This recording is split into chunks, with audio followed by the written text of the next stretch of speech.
सुरगाणा, दिंडोरी, पेठ तालुक्यासह आदिवासी भागात 7 जूनला वादळी वाऱ्यासह पावसाने जोरदार हजेरी लावली। या पावसाने शेतकऱ्यांचे मोठ्या प्रमाणात नुकसान झाले आहे।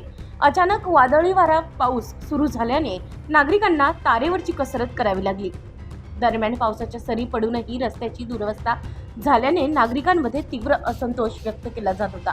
नाशिककडून वणीकडे जाणाऱ्या महामार्गावर वादळी वाऱ्याने झाडे मोडून पडल्याचं बघायला मिळालं। या पडलेल्या झाडांमुळे येणाऱ्या जाणाऱ्या वाहनधारकांना मोठ्या समस्यांना सामोरं जावं लागत होतं।